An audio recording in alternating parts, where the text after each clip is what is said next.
Bismillahirrahmanirrahim. Assalamualaikum warahmatullahi wabarakatuh. Selamat pagi adik-adik. Kita kedatangan lagi pemateri. Alhamdulillah gitu ya. Jadi kakak ini mengenal kak. Langsung aja lah. Biar langsung kenalan sendiri aja. Aja ya kayak. Iya okay. Langsung aja lah. Perkenalkan, nama saya Rizky Akbar Afandi dari IPB University, jurusan Manajemen Hutan. Manajemen Hutan. Ya. Oke, siap. Jadi sekarang IPB University ya, bukan Institut Pertanian Bogor. Bukan. Oke, karena udah banyak jurusan. Udah banyak jurusan sampai tahun depan itu mau ada fakultas kedokteran. Oh, oke. Bukan dokter hewan kan? Bukan dokter hewan. Nah, dokter hewan udah dulu aja. Udah ada. Ya, siap. Udah dokter. Oke, terima kasih Kak Rijik sudah mampir ke kelas online kita. Kak Rijik, kita langsung aja ya ke pembahasan paling penting dalam perkuliahan. Karena bagaimanapun orang tua nggak bakalan nanya ini itu dulu. Pasti langsung nanya tentang biaya. Oke ya, jadi biayanya berapa nih di jurusan manajemen hutan? Oke, jadi gini Kak. Di IPB itu sama menerapkan UKT dengan sistem silang. Siap. Ya, jadi kan misalkan ada yang golongan 1, 2, 3, 4, 5, 6. IPB itu sampai 6. Nah, golongan pertama itu 2,4. Golongan kedua 4. Golongan ketiga itu 7 atau 8 tergantung prodi atau fakultasnya. Golongan ke-4 itu bisa nyentuh 9, 10. Golongan 5 nyentuh 11. Nah, golongan 6 itu golongan paling tinggi, bisa nyentuh 13. Tergantung fakultas atau prodinya. Oke, siap. Dan itu UKT-nya memang se-universitas? Iya, se-universitas. Sama dari golongan 1 sampai atas? Beda. Misalkan di Fakultas Kedokteran Hewan. Nah, dia tuh UKT golongan 2-nya itu udah 5 juta. Oke. Ya, jadi gitu. cuma loncatannya aja yang beda ya? Beda loncatannya. Nominalnya sama? Nominalnya sama. Oke. Kalau Kak Rijik sendiri berapa nih? Alhamdulillah saya kena di golongan 2. Berapa? 4 juta? 4 juta pas. Oke, 4 juta pas. Iya. Mantap juga ya, dari loncatnya langsung ke 4 juta. Iya. Yang UKT pertamanya berapa? 2,4. 2,4. Iya, 2,4. Coba sebutin, tahu dari 1 sampai atas? Yang tadi. Yang tadi? Golongan pertama 2,4. Golongan kedua 4 juta. Golongan ketiga itu antara tadi 7 atau 8. Golongan 4 itu 9, 10. Golongan 5 10 atau 11. Nah, golongan terakhir ini paling tinggi, bisa di atas 13. Oke, siap. Oh, jadi itu ya. Agak lumayan ya. Oke. Jadi loncatnya cukup tinggi juga ya. Tapi ya gimana ya, IPB udah masuk kampus top 5 ya. Jadi kalau udah masuk kampus 5 besar atas di Indonesia ya agak mahal, lumayan ya gitu ya. Oke. Negeri ya Kak. Oke, siap. Nah, itu kan UKT ya. Yeah. Jadi yang namanya negeri itu semua dijelasin tentang UKT. Nah, UKT itu apa sih, Kak? UKT itu uang kuliah tunggal. Nah, di IPB sendiri uang kuliah tunggal itu bisa juga misalkan nih, saya kena golongan 2. Nah, itu bisa jadi kayak diturunkan. Oke, siap. Lewat misalkan kalian menyelesaikan berkas-berkas yang diberikan. Misalkan kalian punya slip gaji orang tua yang diberikan, misalkan nih, pas kalian daftar slip gajinya sekian. Nah, kan wallahu alam ke depannya nih, bagaimana orang tua kalian gajinya turun atau naik. Nah, misalkan gaji orang tua kalian turun, nah itu bisa diajukan di IPB. Turun golongan 1 atau misalkan nominalnya yang turun. Nah, terus ada yang namanya pencicilan kan.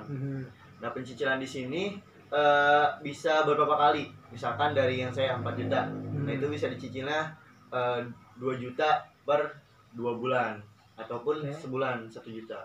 Gitu. Bisa dicicil ya UKT ya? Bisa.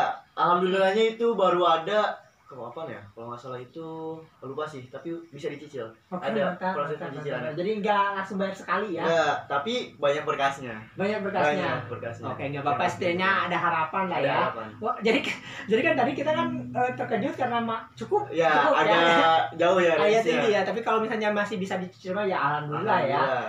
Soalnya kalau misalnya nanti ada yang dapat biaya 13 juta di tiap awal semester kan lumayan ya. Lumayan, oke. Alhamdulillah bisa dicicil ya adik-adik dengan biaya kayak gitu. Terus gimana tuh penjelasan UKT, ada lagi? Untuk UKT sendiri segitu sih Kang. Kecuali kalau kalian dapat KIPK. KIPK itu UKT kalian akan jatuhnya golongan 1. 2,2. 2,4. 2,4. Ya, Oke, itu siap. aja sih setahu Rijik masalah UKT di Oke, IPB. siap. Itu ya. Ada tambahan lagi Kak tentang biaya kuliah? Udah sih itu aja. Pokoknya kalau kalian bayar sekali yang UKT namanya kuliah tunggal, pastinya nggak bakal bayar lagi ke depannya, kecuali kalian yang tadi masuk ke proses pencicilan dengan mengajukan ke IPB. Oke, siap. Nggak ada ya yang namanya negeri itu, berarti nggak ada ya? Oke, nggak ada biaya lain. Nggak ada, misalkan mau ujian, nggak, udah tenang aja. Oke, siap. Nah, itu ya adik-adik untuk biaya kuliahnya. Nah, selain biaya kuliah kan kita juga butuh biaya hidup ya, nggak mungkin puasa kita selama 1 semester. Oke, itu ya adik-adik. Nah, jadi kita bakal ngebahas tentang biaya hidup sehari-hari. Gimana tuh Kak, kosan atau tempat tinggal sama makan-makannya gimana tuh? Oke, alhamdulillah saya nggak ngekos, tapi saya masuk asrama yang disediakan oleh IPB sendiri. Nah, jadi kalau di asrama ini kan di IPB bayarnya sekali 1.400.000 selama 1 tahun. Jadi 2 semester. Wah, 1,4 semester. Iya. Murah ya? Alhamdulillah, lumayan murah. Oke. Nah, jadi sebenarnya kalau misalkan kalian bingung nih biaya hidup di IPB, misalkan kalian mau kuliah di IPB terus bingung mau kosan atau gimana. Nah, di IPB sendiri itu tahun pertamanya itu diwajibkan asrama. Karena kemarin COVID ya. Oke ya. Sekarang tuh harusnya 1 kamar, ada 4 orang, sekarang 2 orang. Jadi nggak wajib asrama tahun ini, tapi kemungkinan tahun depan wajib asrama. Oke. Jadi di maba-maba istilahnya lah. Ya. Selama 1 tahun itu wajib asrama. Wajib. Kalau misalnya habis 1 tahun masih mau di asrama bisa? Bisa. Ada banyak asrama. Ada asrama Silvavinus di sana kalau kalian lihat ada asrama kepemimpinan. Ada asrama yang bareng-bareng yang tadi saya bilang. Oke. Gitu. Oke. Jadi kalau kalian bingung kosan, ya tinggal di asrama aja. Iya. Berarti asramanya mau nampung buat semua angkatan? Iya. Misalkan, tapi kalau yang asrama bersama itu, kalau kalian mau jadi misalkan mahasiswa baru 1 tahun, nah kalian mau di asrama lagi, kalian harus yang jadi namanya pengurus asrama. Oke. Nah biar bisa tinggal di situ lagi. Oke, mantap. Murah loh ya, segitu 1 tahun, bukan per bulan loh ya. Oke, siap. Nah, terus untuk biaya makan-makannya gimana tuh, Kak? Nah, gini, kalau saya kan di asrama ya, mungkin biaya makan itu beli semua Kang. Siap, ya. Karena nggak boleh masak di asrama. Nah itu. Jadi misalkan pengeluaran saya dikasih uang seminggu 250 lah. Seminggu 250. Nah sehari itu saya bisa habis kalau nggak jajan ya. Kalau nggak jajan ini mah. Kamis nggak apa-apa loh. Kalau nggak jajan itu sehari makan doang keluar 30 lah. Oke, siap. Keluar. Kalau misalkan hilap jalan jajan, wah kenanya bisa 50. Habis itu sih saya puasa. Gak apa-apa. Jadi kita sambil menjalankan sunnah Rasul ya. Senin Kamis kalau misalnya mau ini lagi kan bisa saum Daud. Ya. Kalau kata dosen, mahasiswa itu sekaya apapun tetap ada di paling bawah untuk ekonominya. Oh iya. Gitu Oke, siap. Oke. Nah, itu berarti untuk biaya hidup ya. Biaya hidupnya. Ya kalau misalnya Karijik sehari 30.000 berarti kan seminggu udah sekitar 3 kali 2 berarti 210 ya. Dikasih 250 masih ada sisa tuh. Masih ada, alhamdulillah. Nah, itu ya untuk biaya hidup, biaya kuliah. Nah, kita langsung ngebahas ke masalah solusinya. Jadi beasiswanya. Ada apa aja tuh Kak beasiswanya? Nah, beasiswa di IPB ini lumayan banyak Kang. Pertama ada yang namanya beasiswa fakultas. Nah kalau kalian misalkan udah masuk ke IPB terus masuk ke fakultas, kalian bisa dapat yang namanya beasiswa fakultas. Tapi ya namanya saingannya banyak pasti. Itu tuh biasanya tuh hanya 50-an orang beasiswa fakultas. Mungkin nanti infonya cari-cari dulu gitu. Ada yang namanya beasiswa rektor. Nah itu beasiswa full dari rektor. Nah itu tuh beasiswanya biasanya include UKT sama uang jajan. Nah kalau uang jajan tuh perkiraan mungkin ya 500 lah per bulan. Per bulan cair terus. Mantap. Teman saya juga udah dapat, tapi nggak full 4 tahun. Dia cuma 2 tahun. Bapak bersyukur aja. Ya, ada yang namanya beasiswa alumni. Alumni IPB. Nah, beasiswa alumni ini biasanya cuma uang jajan doang kan. Oke. Uang jajan itu selama 3 tahun. Nah, paling dapatnya alhamdulillahnya itu teman saya itu kan dapat berapa ya? 800. 800. Iya. Ya. Tapi dia itu dapatnya per semester kalau nggak salah. 800 per semester. Iya. Oke, siap. Nah, terus kalau beasiswa di dalam IPB mungkin saya baru tahu segitu ya. Mhm. Kalau beasiswa dari luar, saya yang daftar nih. Saya juga daftar 2 beasiswa nih, Kang. Iya, siap. Saya daftar yang namanya Jabar Future Leader Scholarship. Oh iya. Nah, itu khusus anak-anak yang di domisili Jawa Barat. Nah, kalian bisa tuh daftar. Itu kemarin saya daftar yang 4 tahun. 4 tahun di full dibiayain, full dikasih biaya jajan. Tapi sayangnya nice try. Ente lah, ente. Gak apa-apa. Tidak lolos. Gak apa. Ya, terus Nih ada beasiswa. bentar.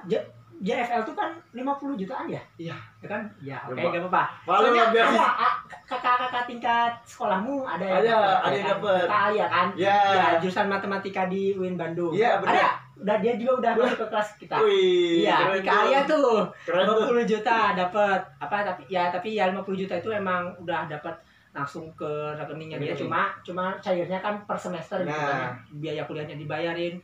Wah, 50 juta cukup banget. Saya banyak lah sebenarnya tuh. Buat kuliah lagi di UIN. Iya, aduh. Oke. Trin. Mas, ada yang beasiswa swasta. Beasiswa bank. Kemarin teman saya tuh dapat dari Mandiri. 500.000 per bulan. Oke. Tapi 1 tahun. Ya, terus? Jadi satu lagi, saya juga daftar kemarin beasiswa swasta. Namanya Tanoto Foundation. Nah, itu mitranya IPB. Oke. Tentang kehutanan. Kemarin itu include-nya itu UKT dibiayain plus uang jajan. 300 per bulan. Sayangnya nice try lagi. Oke, siap. Saya mau yang nice try ya, Kang. Soalnya kan ini yang diceritain baru dikit doang kan beasiswa. Sedangkan beasiswa masih banyak banget. Terus mungkin setahu saya baru itu sih, Kang, untuk beasiswa. Nah, kalau misalkan adik-adik nih mau nyiapin dari sekarang, kalian tuh prestasi yang diunggulin. Oke, siap. Prestasi benar-benar itu harus dibutuhin. Olimpiade itu benar-benar sertifikatnya ya. Benar-benar masuk banget.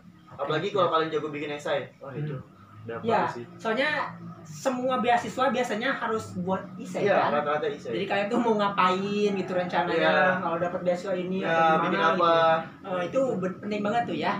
Konsultasi lah sama guru bahasa Indonesia. Ya. Benar. Itu benar banget. Nah, jadi kalau KIPK?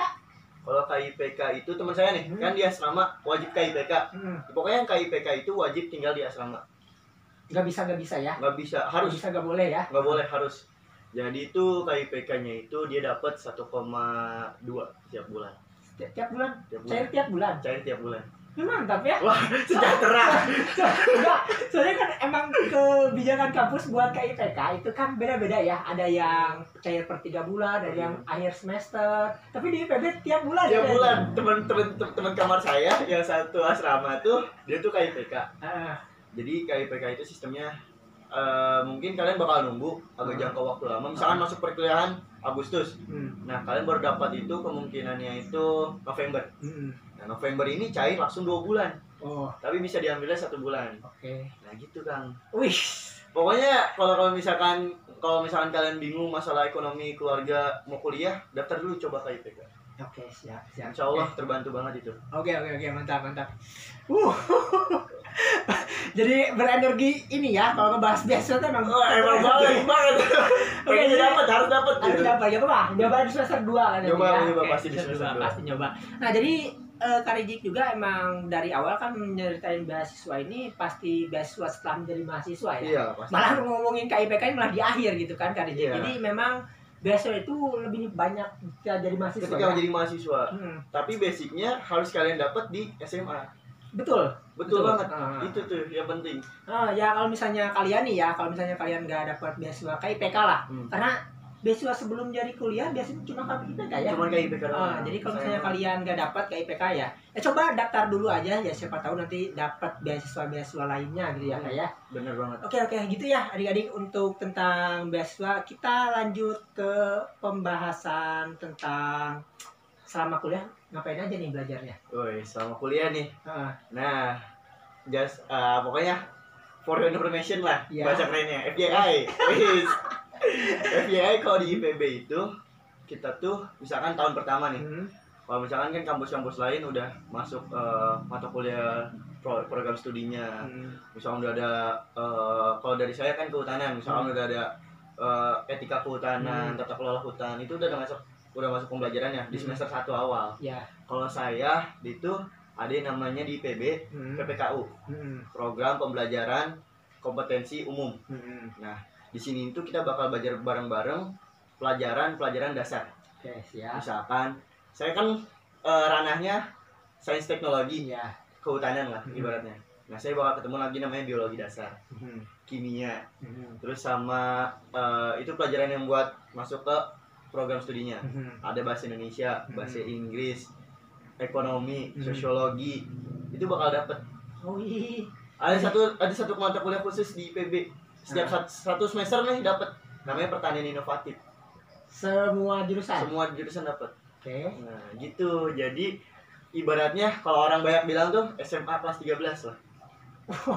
Jadi kita tuh kalau misalkan tadi di UIN, itu tuh bakal dilatih islamannya dulu. Kalau kita bakal dilatih ilmu dasar buat pengantar ke program studinya. Oke. Tapi ada mata kuliah olahraga, mata kuliah agama.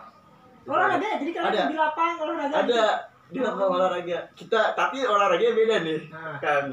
Kalau misalkan nih, kan saya belum dapat mata kuliah itu. Kata teman saya olahraganya beda. Kita bikin laporan, kita bikin misalkan kan kalau dulu cuma senam biasa gerakan, kita ngegambar gerakannya, bikin gerakannya. Jadi lebih luas pokoknya. Jangan anggap remeh lah. Siap. Oke, itu ya. Jadi belajarnya apa aja, ternyata belajar sosiologi, ternyata belajar, dikira teh ya udah tentang hutan aja, tentang pohon, dikira saya gitu, flora fauna apa belum gitu. Belum dapat ya. Semester 2 aja baru dapat ilmu penghantar kehutanan sama etika kehutanan. Itu semester 2. Jadi benar-benar kalau misalkan di PB tuh dasarnya dulu dilatih. Kalau misalkan kita gagal di dasarnya, dia di drop out. Gitu.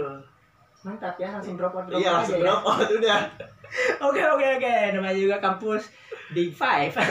Oke. Jadi itu tentang belajar selama kuliahnya ya, Kak. Nah, kita juga ngebahas tentang kenapa sih alasannya Kak Rizik ngambil jurusan ini. Ngambil jurusan ini? Nah, kalau boleh curhat nih. Iya, curhat ke Bapak. Saya tuh mau masuknya ranah hukum. Misalkan kampus-kampus top di atasnya lagi lah, di atasnya IPB sedikit, mau masuk hukum itu atau enggak masuknya FISIP. Ya mungkin yang tentang ke arah politik atau hukum. Nah, orang tua kurang setuju, dan juga kemarin waktu mau daftar jalur rapot kan ya, kata sekolah tuh gak bakal kuat nilai saya. Jadi saya udah saya udah berarti salut sama Mantiga nih, menjatuhkan mimpi. Emang harus gitu sekolah tuh. Bener. Jadi soalnya kan daripada ngasih harapan tuh ya, pengen ke kampus ini jurusan kedokteran, ayo kamu bisa, kan itu kayak ngebunuh diri ya. Tapi kalau misalnya ke sekolah berani ngomong gitu, salut. Jarang sekolah yang gitu. Jarang. Ini juga aplikasi sih. Tapi juga bener, ini pesan juga buat adik-adik, misalkan kalian punya mimpi, misalkan pengen di jurusan ini tinggi, kalian tuh harus nyiapinnya dari awal bener-bener. Bahkan dari semester 1 kelas 1 juga udah nyiapin ya. Udah nyiapin. Ini mah udah mau ini baru iya. Oke. Tidaknya SMA-nya agak bener lah kan. Oke. Jadi nilainya ke Bandung misalkan mau lulus. Nah, nilai saya agak kurang. Dan terbukti yang lulus di fakultas itu nggak ada dari sekolah saya. Nah, waktu itu saya ngobrol lah. Ya namanya apa sih namanya? Deep talk. Sama orang tua. Gaya-gayanya udah masuk gaya metropolitan ya. Terus saya ngobrol sama orang tua gimana baiknya. Jadi maunya ke ranah seperti itu. Udah muak lah ibaratnya di SMA itu kena IPA, biologi kena, kimia kena, fisika kena, agak-agak gitulah, agak kurang di sana. Siap. Nah, jadi gimana ya mah, kata ayah teh, coba di kehutanan. Karena itu disebutnya jurusan karet. Kalau kamu misalkan mau ke sini tetap bisa masuk. Mau ke sini tetap bisa. Nah, pas saya cari-cari info di PB itu manajemen hutan. Jadi tuh kita tuh bisa masuk ke ranah yang namanya pengaturan kebijakan kehutanan. Nah, itu misalkan ranah hukum juga. Jadi saya mau masuk ke situ. Oh, gitu ya. Iya. Jadi tetap ada hukum. Tetap ada, walaupun Oke, siap. tetap ketemu sama biologi, kimia, fisika. Siap. Nah, jadi bisa jadi tolak ukur juga ya. Kalian tuh kalau misalnya kalian nilainya berapa, memaksakan pengen ke kampus itu jurusan itu gitu ya. Jadi sadar diri juga ya. Agak sadar diri. Jadi misalkan agak mikir sendiri, nyalahin diri sendiri. Kenapa gue nggak rajin dari awal atau kenapa ya gitulah. Siap. Nah, sadar diri utama itu ya. Dan sekolah juga emang guru BK juga memang harusnya ngomong gitu ya ke murid. Kamu gak bakal lulus dengan nilai segini, daripada ngasih semangat gitu ya. Ngabisin kuota eligible aja ya. Ya kan? Ya agak ngabisin kuota ya. Kan kalau gitu kayak percuma aja gitu ya. Oke, adik-adik itu ya alasan memilih jurusan. Nah, setelah kita memantapkan alasan memilih jurusan kampus, kan ada tuh jalur tes masuknya. Kita harus ngapain aja? Ada apa aja tuh di jalur tes masuknya? Nah, Ada jalur apa aja tuh? kalau misalnya kita ngomongin yang nasional ya, yang nasional pastinya ada jalur rapot, Siap. jalur tes tulis. Itu buat ke PTN. Iya. Nah, kalau misalkan di IPB sendiri itu ngebuka jalur yang namanya PIN, prestasi internasional. Siap. Jalur nih, ini tuh jalur saya, jalur mandiri. Jalur mandiri ada, satu lagi ada namanya jalur ketua OSIS. Oh iya. Nah, saya masuk jalur ketua OSIS. Oh, kamu ketua OSIS dong? Iya, dulunya SMA OSIS. Makanya nilainya agak kurang ya. Oh, jadi pusing ya? Pusing. Ngatur-ngatur anak-anak gitu ya? Pusing. Oke. Agak kuat nilainya. Ah. Nah, kalau misalkan kalian mau masuk jalur yang tadi, rapot sama tes tulis, pastiin aja rapot kalian nilai bagus. Nah, waktu itu saya nyoba di rapot. Nembaknya ke IPB dua-duanya. Oke. Nilainya nggak masuk. Siap. Merah lah. Oke. Kurang beruntung dan selamat berjuang di tes tulis. Ya. Saya nggak mau tes tulis. Saya udah belajar persiapan dari kelas 12. Cuman gimana kan? Namanya Rasa telat belajar waktu itu. rasa telat banget, terus juga kayak nggak masuk-masuk. Iya, saya juga ya biar kan bayar kan? Banyak banget. Bayar kan buat tes tulis itu bayar kan? Bayar juga. Iya, daripada Sekitar 250-an. lumayan mubazir kan? Lumayan, iya. Daripada kita nggak siap mental ya. Iya. Oke. Emang persiapannya tuh udah tinggi banget kalau tes tulis. Saya mikir, nah ada tes, cari jalur lain nih. Ada jalur ketua OSIS. Alhamdulillahnya saya udah pernah jadi ketua OSIS di SMA. Saya coba jalur itu, akhirnya masuk. Oke. Itu tuh persyaratannya lumayan agak berlibat ya kan. Mulai dari program apa yang kita jalanin, esai, Oke. lagi-lagi esai, prestasi apa, portofolio, terus apa ya, surat keterangan dari sekolah. Itu Siap. sih lumayan banyak persyaratannya. Ah. Terus misalkan nih, kalau misalkan kalian anak-anak dengan ibaratnya tahfidz ya kan, mungkin hafalan-hafalan, kalian bisa masuk jalur PIN di IPB. Itu PIN itu kemarin teman saya ada, Ya. hafalannya itu masya Allahnya dia ada hafalan 5 juz. Oke. Masuk di IPB. Oke, siap. Terus misalkan kalian pramuka nih, anak-anak aktif di pramuka, tapi syaratnya harus Garuda. Kalau misalkan kata anak pramuka itu Garuda itu paling tinggi. Nah itu bisa masuk IPB juga. Oke. Teman iya. saya ada dari jalur Garuda, PIN namanya. Oke, Garuda berarti udah pernah ikut nasional, Udah. internasional ya? Udah. Ikut kemahnya ya? Iya. Itu Iya, misalkan kalau misalkan kalian dari kelas 11 nih mau siap-siap ikut semuanya, wah harus banget tuh. Oke, siap. Ada yang juga teman saya kalau jalur olimpiade. Hmm. Yang tadi saya bilang benar-benar harus sertifikat itu harus banyak. Dia masuk jalur itu kan. Oke, siap. Hmm.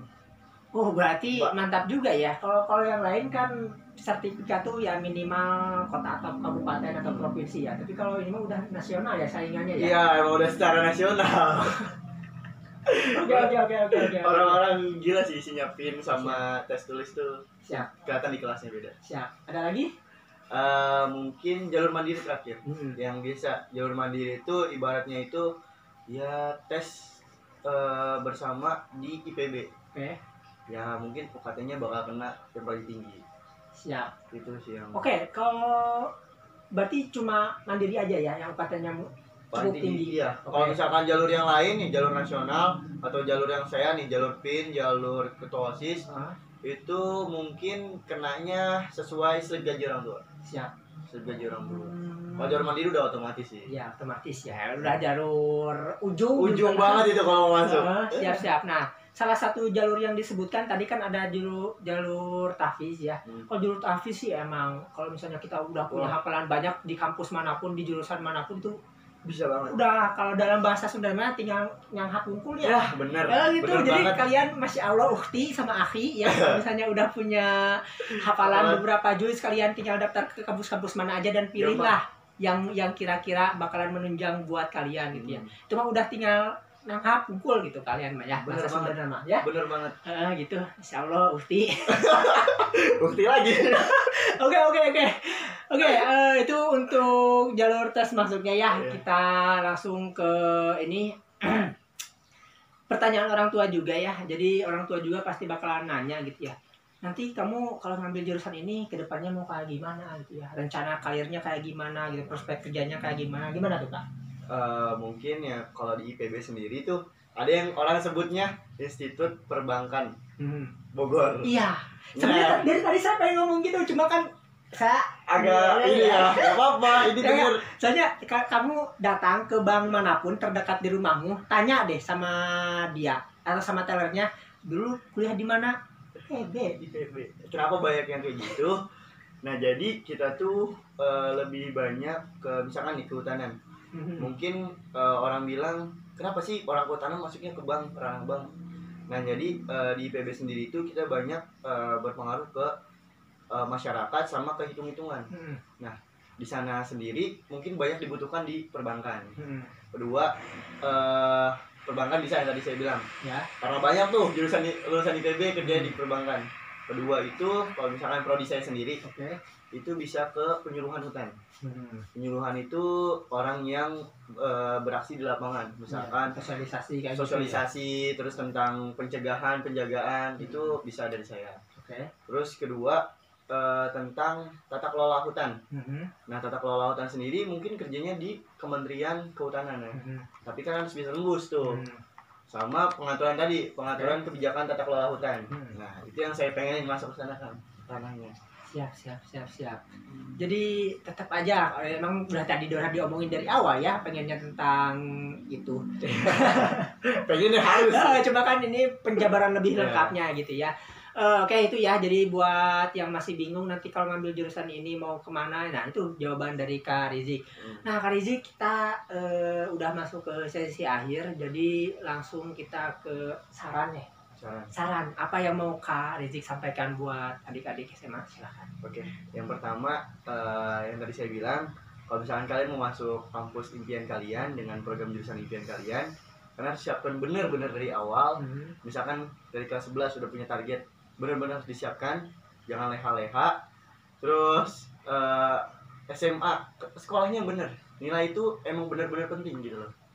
Terus yang terakhir, kalau misalkan itu kalian misalkan mau nyari beasiswa ataupun nyari info tentang kampus, kalian harus mandiri.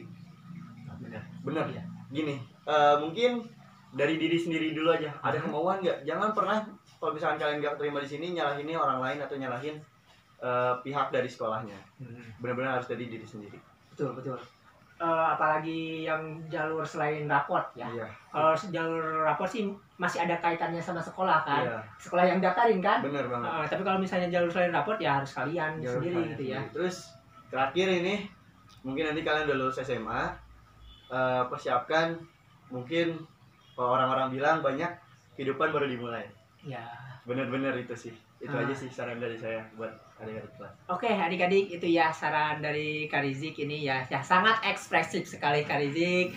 Oke, terima kasih Kak Rizik udah berbagi cerita bersama kelas online kita. Jadi untuk adik-adik sekalian yang masih pengen tahu jurusan lain, kampus lain, silahkan nanti komentar, nanti kakak coba jawab. Pokoknya sekali lagi terima kasih Kak Rizik. Sampai jumpa lagi di pertemuan selanjutnya. Oke, adik-adik sampai di sini saja. Assalamualaikum warahmatullahi wabarakatuh.